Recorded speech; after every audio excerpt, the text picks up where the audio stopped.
Yes. Who did you say yes? No, I was just saying yes. I was like, go on. Can you say something about the orientating sensitivity? What it is that? Yeah, orientating sensitivity.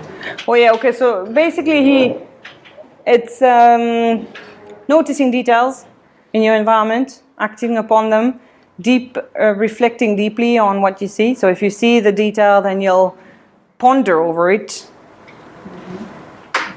and that basically leads to you taking no action in the first place. Okay. Yeah, so the little fish, they see the new tunnel, they see or smell the food, but in the first place they do nothing. Because maybe they've seen a blade of grass move a little bit and they're worried there might be a predator behind. Something like this. Mm. So basically if you have a higher orientating sensitivity, you would delay action. Delay action. Is there any link between giftedness or high sensitivity people and learning styles? Learning styles? I mean, if you it's really hard to say, but probably not. But I mean, these overexcitabilities might be your learning styles in a way. But how they relate to highly sensitive people and giftedness is not clear at this point in a way. They seem very kind of interlinked, but there's no clear formal way of knowing. In this shy and bold categories of the animal-like, have they done research into the structure of the nervous system there and found something? No, I think it's easier to stick humans in fMRIs than fish. No, because you said that it's been studied for a long time. Yeah, the behavior ecology they do on it. So it's kind of an accepted fact that you'll have a bold part of the population, a shy part, and then the ecologists then look at what impact that has for the whole population and niche and habitat occupancy and things like this. But there's no biological difference there. But have they studied this, or they haven't found any difference? There's a behavior difference. There's no morphological difference from appearance, and then we don't know about the brain. Yeah, but you could test the nervous system by sending small electroshocks and seeing, for example, that the shy ones will not react the same as it sounds. Well, that's Pavlov then, I suppose. He's done that with reaction to pain. I've never read any of this, and I'm not sure you'd pass it the ethics committee, but unless you start traumatizing sponges. You go first. No, so the answer is no. I don't know of any studies that have done that. It's also difficult to even for pain or overstimulation.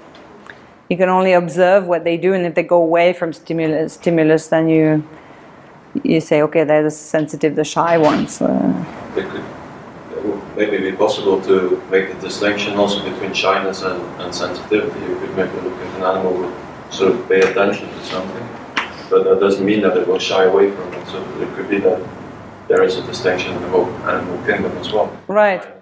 Yeah, so in the animal field, they use shy, bold, but really, so the question is, are they just like highly sensitive and non-highly sensitive? Or can you be shy as an animal? But at least in humans, we don't talk of shy and bold anymore. We talk of highly sensitive or not highly sensitive. So I suspect the fish are just highly sensitive or not highly sensitive, not shy and bold. Yeah. But they just put this together. 2012 is the publication where she links her concept to the shy-bold continuum. My general feeling is that this whole sensitivity concept is a little bit of a mixture of lots of things that may superficially seem the same but actually have different origins. One classical way to analyze things in personality psychology is the 5-factor model. of which I see at least 3 factors that are relevant: introversion, extroversion, neuroticism, and openness to experience. You mentioned those. Yeah. I would expect that they would all have different kinds of sensitivity. So with introversion, the theory that I find most compelling is the one of Isaac, which is that introverted people have a higher level of arousal in their brain, and therefore they try to avoid too strong additional arousal.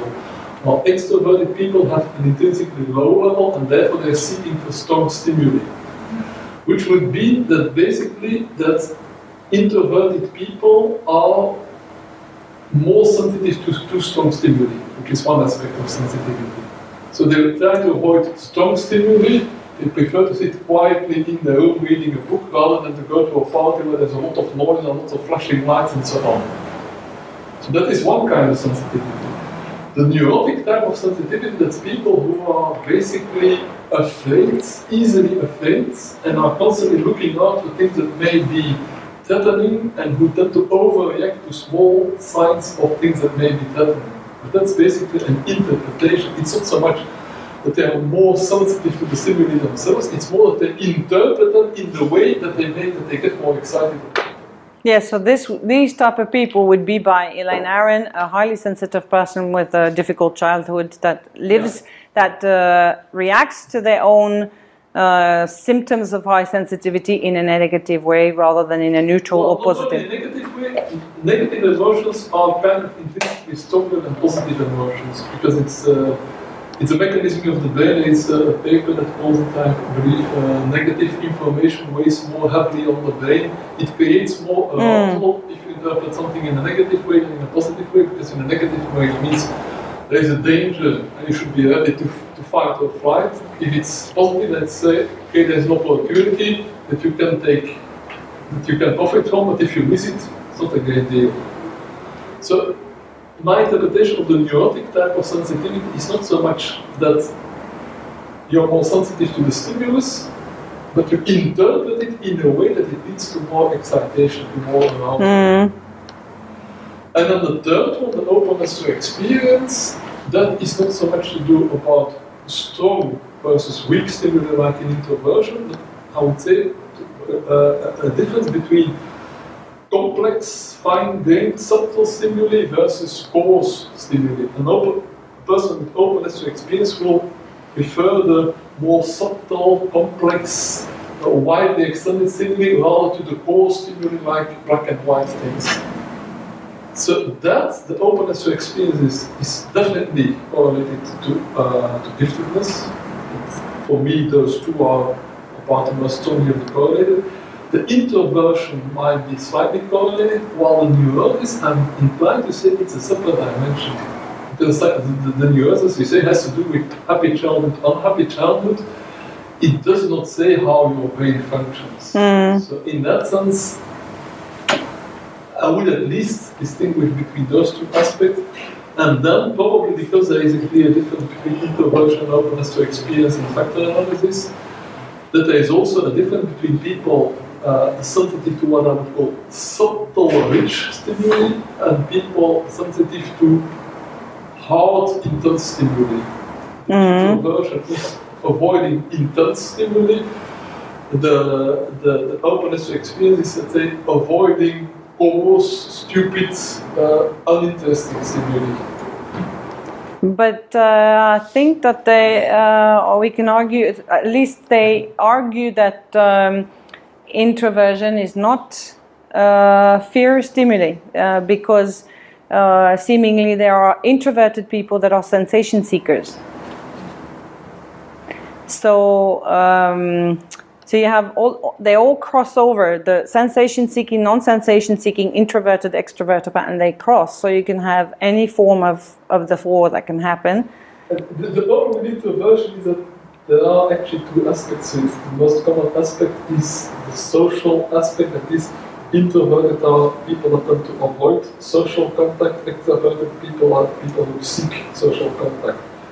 The theory of Isaac is a different one because it doesn't specify between social and non-social. It just says introverts avoid strong stimuli, extroverts seek strong stimuli. So in that sense, extroverts would be rather the sensation seekers, while introverts would then be more the sensation avoiders.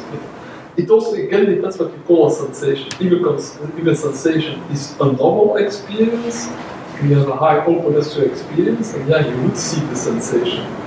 If the sensation is merely a strong stimulus, like going to a party with very loud music and dancing until you fall down, then the introvert will not do it.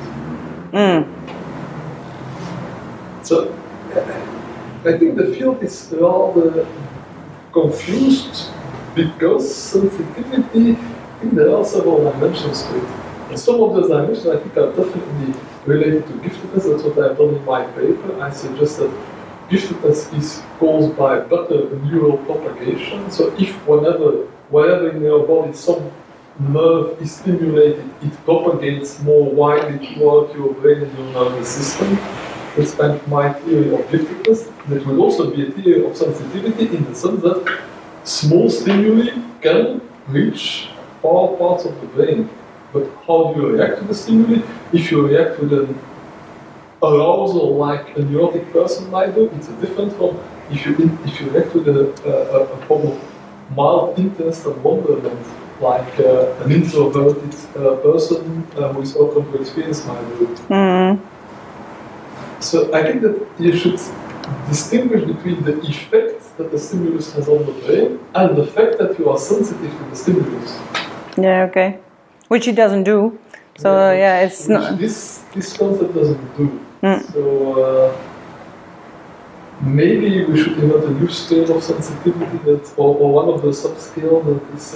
I like the orienting sensitivity, by the way. I don't know. I don't remember the other ones. But the aesthetic sensitivity also. I think that's probably more related to giftedness. But aesthetic, it's a little bit too limited. It's not just aesthetic. It's sensing small details in your environment that may or may not have some relevance. That would be what I would most associate with giftedness. Yes, and I think that's what they mean because they've got this 24 question from Aaron and they kind of group them. So in that is also I notice subtle stimuli in my environment.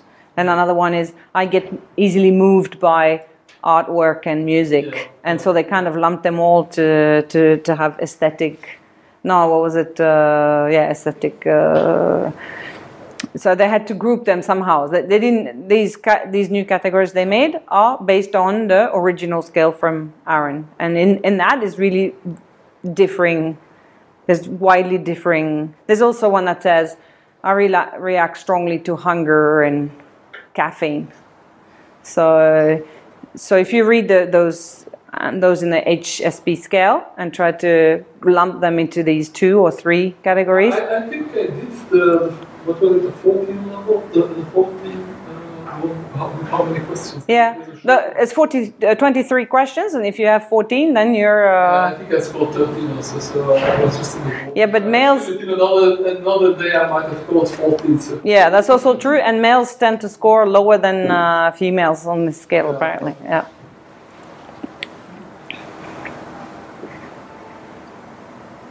I just would like to come back on the introvert and extrovert aspect. I was quite surprised that you wanted to, I mean, I can imagine that you want to seek for a possible explanation, but I wouldn't have thought about it because, first of all, it depends on the definition.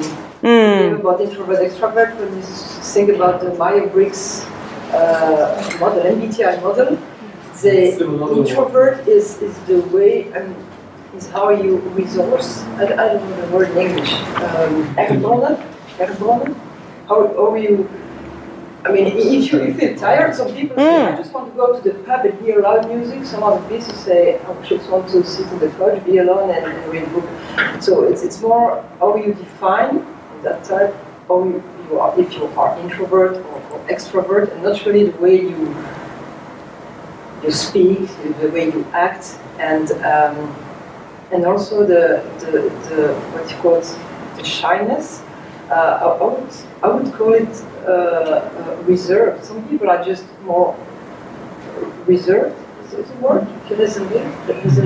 They are reserved. They just talk when they think that it's a good thing to talk, and otherwise they just don't speak. So it's not.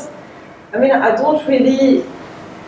I'm not comfortable with the definition, and I think it's quite difficult to put a word. In general problem in psychology, there are too many dimensions, there are too many variables.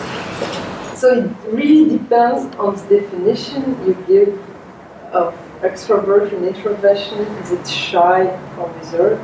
But I think for the rest it was very nice. I mean, I just want to point out, but the rest was very, very obvious for me and very good. So that this assessment of their own introvert, extrovert, gave them the definition. Like, will you? Why didn't you give them the Eysenck test? It's very short on introversion, extroversion, neuroticism. I think it's something.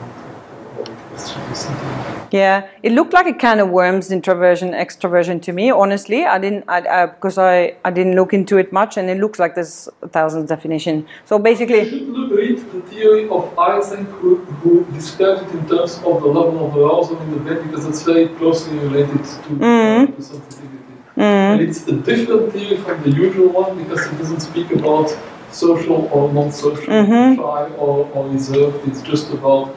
But like you said, I think the best definition of an introvert is somebody who, if he wants to relax, goes somewhere quiet on his own, and an extrovert, if he wants to relax, he goes somewhere loud with lots of people. So this is how I defined it to ask them. I said, if you want to rejuvenate yourself, do you seek to be alone, or do you seek to be with people? And then they gave me those percentage. Oh, I'm about 60%.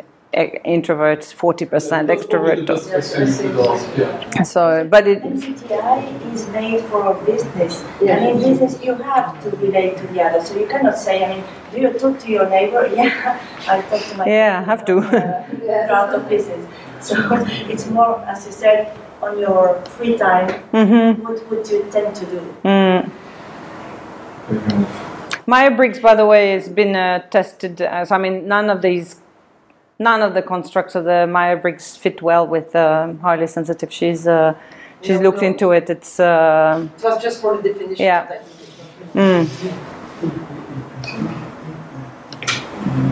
But I still think it's a very good idea to find a way of recognizing gifted people that does not rely on IQ, because I think honestly IQ is not even the best way to measure giftedness.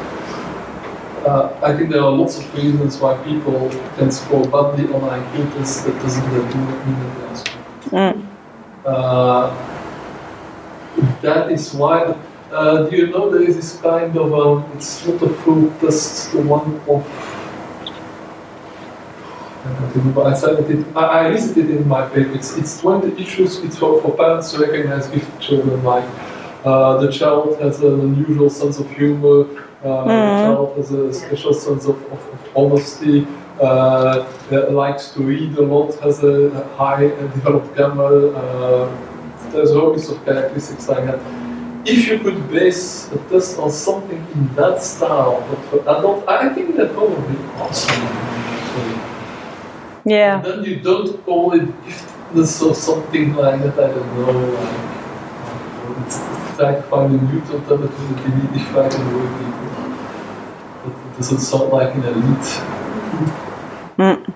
But that elite thing that is a big problem both for the gifted people who are afraid that the label will be put on them and they don't think it fits. And then for other people who then, like you said, the one who doesn't dare to buy on giftedness because not gifted people.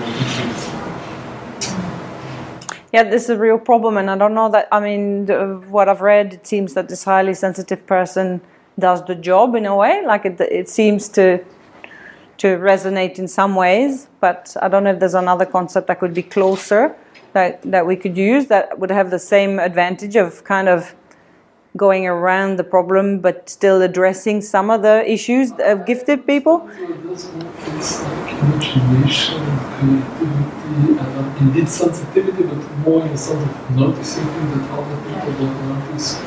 Not necessarily sensitivity in the emotional sense, like getting quickly excited or aroused, because then you immediately separate those who are more neurotic from those that are less neurotic, and it's certainly right. They both can be gifted. Okay, but as we were discussing, you can be we all know probably very intelligent people that are as sensitive as a rock, right? I mean, that's why I was wondering. That's why I put in these columns. I put 3 scenarios, and one scenario would be you got a bunch of sensitive people you've got a bunch of highly of gifted people in the sensitive part, and you've got in the other part because I discussed it with you in the email. I suspect that those highly intelligent people that seem as if they're sensitive as a rock are in a sense trying to hide their own sensitivity. These are typically male introverts, and introverts is a fate of too strong simulation, especially social simulation. He feels awkward, therefore he will try to avoid that kind of interaction. And avoiding that interaction is by, if somebody tries to interact with you, is to do as if you don't notice it. It's like pretending that you are not really interacting. And then you look as if you are a rock. Insensitive. But actually it's maybe because you're too sensitive. You're putting it positive, but I think that there may be some, it's not that they don't realize what the others feel about it, but they just decided it's not important, it's not relevant. So that's also part of this. That is what I called the symbolic symbolic intelligence, or the disease of patternism. These people who lock themselves up in some kind of a world of formulas and programs and mathematics and so on, and who kind of tend to think that this is the real world, the outside world I don't need, it's just a big mess. I will concentrate on my program, on my computer, my mathematical model, on my poetry, or whatever, but they live in a symbolic world. And they shut themselves off from the real world, and because of that, of course, they don't develop a good sensitivity. Maybe they have the sensitivity in potential, in the sense that their nervous system does pick up these stimuli, but they don't do anything in interpreting these stimuli because they dismiss them as being irrelevant. And then, yeah, of course, you can't become sensitive in the intelligent way if you don't work with those stimuli, if you just ignore them, if you shut them out of your life. If you sit the whole day in front of your computer, of course you can't learn to recognize all these very fine-grained stimuli in people's expressions and in the movement of the wind and in the colors of the light and There are also people who, I don't know how you call them psychologically, but they just don't care. I mean, they know what they are doing. The manipulative people, they know exactly how to make you feel or how emotions go around.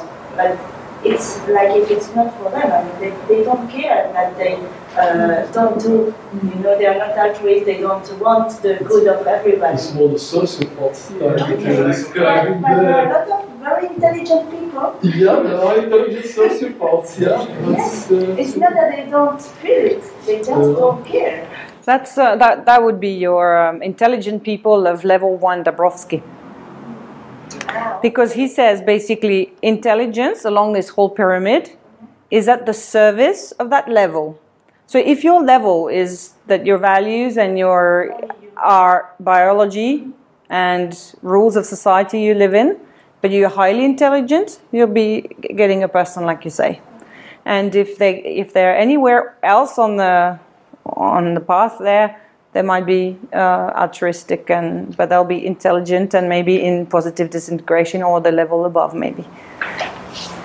I think this stages model is largely insufficient, and I think it would relate pretty well with developmental psychology and moral development or cognitive development, that development of you mean Goldberg and Goldberg, and that indeed between stages you have this kind of chaotic state, and then you can grow up to a new stage of functioning. But there are many different stages with many different properties. Yeah. Have they been proposed well after he got this out? Kohlberg is 81, 1981. Yeah. When is that? 64. Ah, yeah. Okay, so. Yeah. One was just thinking that there is also an interesting analogy in your pyramid and therapy that is called Ernesto Spinelli, who actually talks about sedimentation and desedimentation. So you sediment your personality and then you desediment it when you have a new experience, and then you have to figure out how you sediment yourself, and you have only two ways to react. Either I go back Right. to my first sedimentation and become very rigid, and I disown the new and the novelty, Right. or I go to a different level where I own the novelty and therefore I have to reformulate myself. In a Right. broader view. Yeah, exactly. That sounds very similar. Yeah. Yeah. So that's the Spinelli. But does he say that this what? The sedimentation is linked to symptoms such as anxiety, depression, and all the rest of it? Yeah, well, he's an existentialist. Was actually, well, what he said is that you have two ways to deal with a new experience, with an experience that you cannot completely understand and integrate. And one is to escape from it. Yeah. The other one is anxiety, which is a process of desedimentation because you lose a structure in how you deal with the experience. You have to recreate a new one, and that process is a process of anxiety. Not necessarily of neurosis, but of anxiety. There you go. But just one thing about psychopaths, that's a well-identified disorder. They cannot feel or make an interpretation of your feeling. It's not that they don't care, they cannot care. It's just the impact on you is a very, very low level of empathy. Your suffering doesn't have any echo in me. But they have to understand the effects of emotions and suffering to be able to be manipulative. They have to understand it, so I'm pretty sure it's just a question of caring. No, I don't have to understand how you feel when I do something in order for me to get the result of your behavior. So what I'm interested is in what is the outcome of our interaction, and it's in my benefit. Well, if you do it by force, I mean, you don't care, you don't even know the other is in pain, okay? But to be manipulative, you have to know how the other will react when you put the guilt, what is it, in the other. So for that, you have to know what it is. That's another. Yeah, but this sounds more like a narcissistic perverse. Yeah. This is not the same as a psychopath, because a perverse narcissistic person, they're very in tune with. They know what's going on in you, and then they turn it so that you're the one who's actually doing the wrong thing, or yeah. So that's not the same thing. Yeah.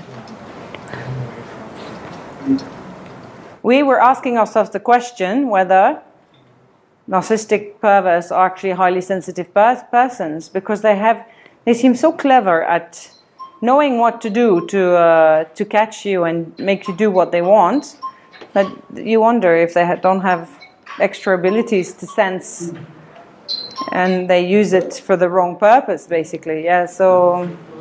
But I think you could unlock these issues by looking at the moral development. Mm-hmm. Like you can have sensitive persons at all levels of moral development, so you can use your giftedness, your sensitivity for any purpose. It depends on how you develop on other dimensions such as morality. Mm-hmm. Yeah.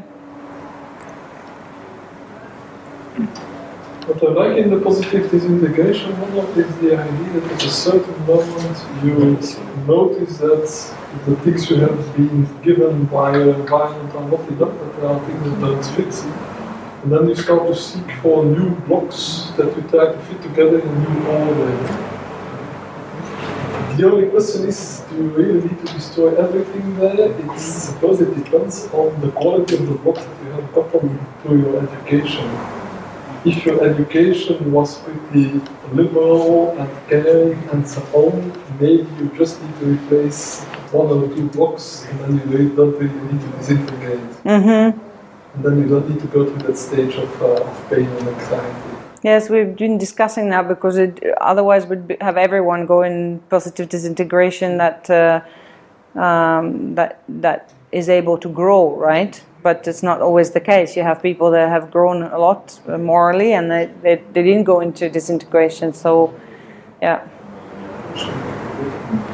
Certainly resonates well with people who are in disintegration. When you show them the model, they go, ah, that's what's happening. It sounds nice if you are in disintegration to hear that it might be positive. Yes. It's not necessarily positive. Yeah. But if you think it's really, if you believe in that, it will make you grow, so it's a good thing. It could be a self-fulfilling prophecy if you believe it's positive. You will start to have a more positive outlook and you will start to try more to fit your building blocks together. Yes. I think that maybe it would be interesting to look at positive disintegration. I love very much positive disintegration, by the way, but looking at how it relates with attachment theory.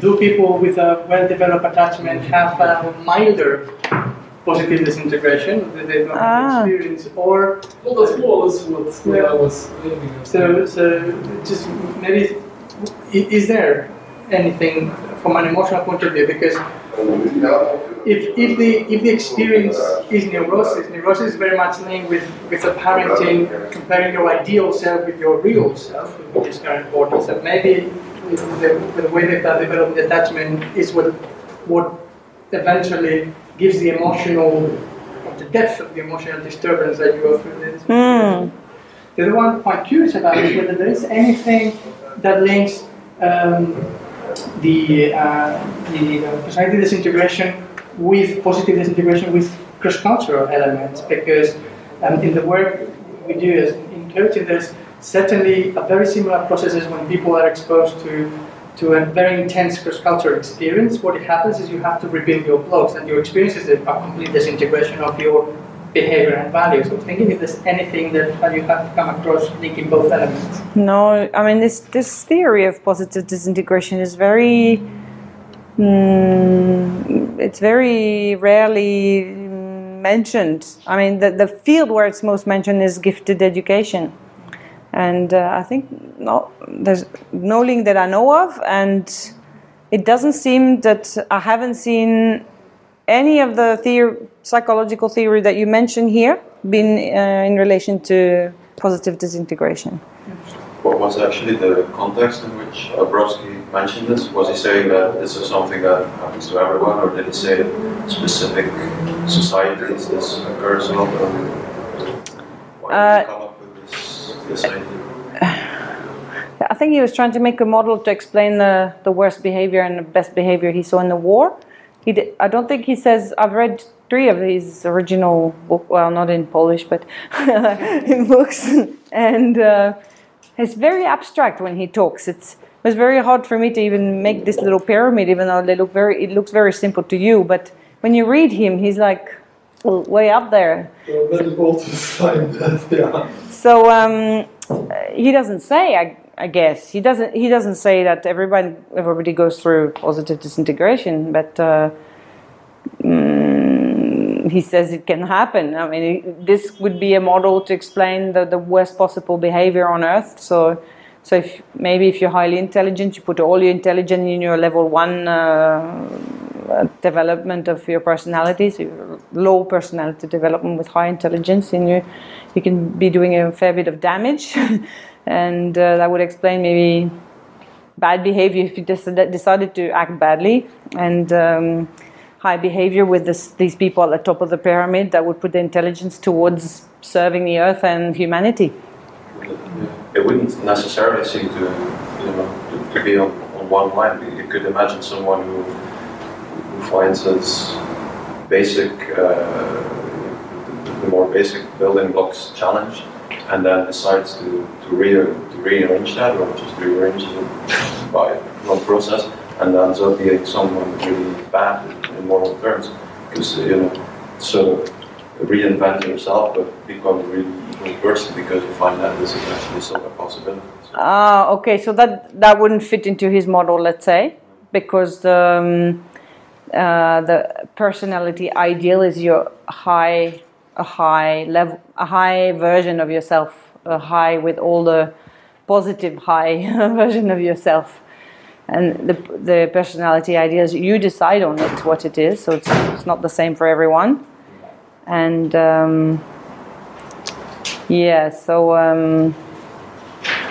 so it wouldn't fit into the thing because the axis is determined by the third factor, the willingness or the motivation to be a better person according to your own set of rules that you made for yourself. Yeah. So it's missing that part, I suppose, the part you're saying, to rearrange, but rearrange for a lower version of yourself in a way. Negative. Yeah. I was wondering, did you come across any ways of learning how to cope with sensitivity, high sensitivity, or even create it? Because I've had some experience with yoga for many years, and noticing that it helps me to cope better with my hypersensitivity. I was wondering if you found any research on that. So Elaine Aron has made a book about this, the Highly Sensitive Person Workbook, and she basically says, so her formula is to say, get to know the trait, reframe your past experience in a positive light, and change your daily environment to honor this new aspect of yourself, so that you can take the positive side of it and not just the difficult sides of it. Yeah. So there's a flourishing business now of highly sensitive persons counselors who probably just help people do that. Yeah. And maybe a question I would like to ask you, Francis, because you spoke of this theory of Eysenck, levels of brain stimulation. I was wondering, maybe I got that wrong, but that neural propagation can create giftedness? Or it can... No. My theory, but it's a hypothesis, I can't prove it, is that what characterizes giftedness is that neural propagation is more efficient. It means if wherever in the brain or in the body some neurons are stimulated, instead of the stimulus propagating 2 or 3 steps and then dying out, it can continue for a longer time. Which means that there is more possibility to process the information there. There is more creativity because you can look for farther away associations with it. There is more sensitivity because small things that otherwise would have died out by the time you become conscious of them can reach your consciousness. So it can explain practically all the traits that are normally associated with giftedness. That's why I think it's a very nice hypothesis. But I'm not a psychologist and I have not that kind of laboratory to test that hypothesis. Yeah, well, it was that thing you said that made me think about yoga, because that's often described in yoga texts. That is what you do. You actually train your neural sensitivity, and you make it bigger. I was wondering if that's true. Yeah, I mean, I have also been doing yoga. I haven't done that much about it, but it's true that yoga is indeed part of what's happening here. So in that way, it could be like a means for coping with your high sensitivity, but also in the same way creating it. I mean, Well, that's why I said that the sensitivity is kind of a confusing concept, because there are good and bad things turning together, which are not necessarily go together. The negative things can be gotten rid of, the positive things should be amplified. And what yoga does is probably amplify the good things and diminish the bad things. So that's what we want. We don't want to just make more sensitivity or less sensitivity if it's defined with kind of a mixed approach. We want to take the good parts out of it, strengthen them, and the bad things, then weaken them. And I think indeed yoga may be quite effective in that. yoga and meditation.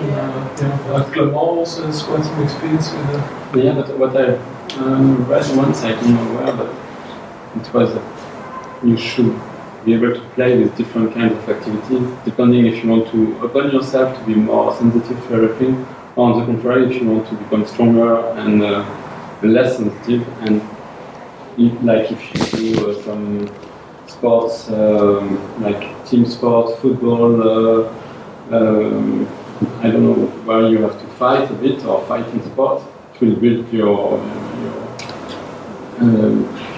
it will make you less sensitive, and if you do things like meditation, Tai Chi, yoga, you will increase your sensitivity. So I think you need to find a balance between these two, because if you become extremely sensitive, it can become a handicap. If somebody talks too loud, you want to go away, and if there is too much light, you need sunglasses. I mean. And did you found research on that what it does to your brain? I'm really interested in that. What does what to your brain? If you sorry? Meditation, you mean? For example, yeah. If it really, yeah. All I know about this is that highly sensitive people have a higher level of cortisol. So cortisol, one of the hormones of stress, and normally you have just about none, and then you have a stressful event, you get a peak of cortisol, and then it goes back down to normal. And it seems that highly sensitive people have a ground level of cortisol that never goes away, that's kind of always there. And all these relaxation techniques would contribute to the level of cortisol going down. So, I mean, whether it be yoga or sophrology or I don't know what else, anything that will make your nervous system less alert will contribute to helping you with your high sensitivity, I would say. And then again, the yogic dimension of sensitivity, because cortisol is typically the stress hormone. I want to have, for example, this aesthetic sensitivity and the ability to notice small differences, changes in people's expressions. It does not increase my cortisol. Mm-hmm. So the cortisol is probably the neurotic dimension of it, and then what I'm really interested in the cognitive dimension, sensitivity as the ability to see small things or to notice small things that other people don't notice. But in essence, the brain cannot do everything at once. So lots of stimuli come in, you need to make some kind of a selection. And the problem that highly sensitive people may have is that they don't make the right selection. That they let small things dominate while there are bigger things that maybe should be dominated. And this ability to choose for yourself what is most important, that has to do with this positive reintegration that you have found all the blocks and put them in the right place and know what is important and what is not important, so that you can, if necessary, shut out these stimuli that you don't like and allow them the moment you need them. Well, if we go back to the neural propagation and giftedness, there are a few papers that are outlining how the physical parts of the brain of a gifted person are different. And two things that I remember from the top of my head were the axon are more. There's more myelin on the axon, so the insulating sheath there. So, proven? I think that only as a hypothesis. No, I found a paper on it. Oh, that's good. And another one, glial cells. They're the ones between the dendrites that nourish and oxygenate the whole area. Apparently, that should be thicker in gifted people. So it's not the question of.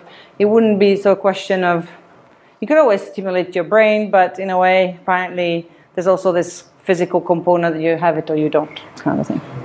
So if you have it and you stimulate on top of it, then you'll be even more, your propagation depth will get even further, but if you don't have it in the first place, you can stimulate it and your propagation depth will go a certain way, but not anyway. Lots of these physical things are not as fixed as people think. They depend on things like exercise, food, brain stimulation, education, vitamins, oh my god. So not, So yeah. you probably cannot make yourself from an IQ 80 to an IQ 120, but if you lead a healthy life, you can probably switch from 110 to 125. There are even oxygenation techniques.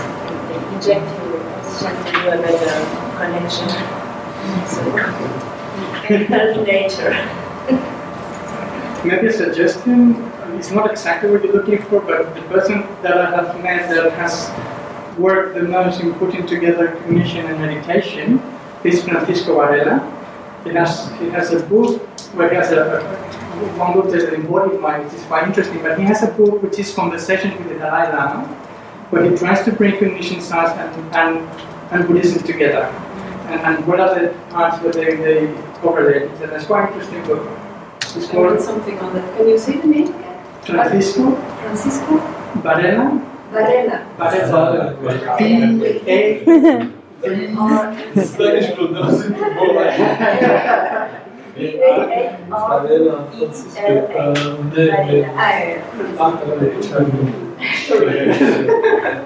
But I warn you that Francisco Varela is generally not very easy to meet.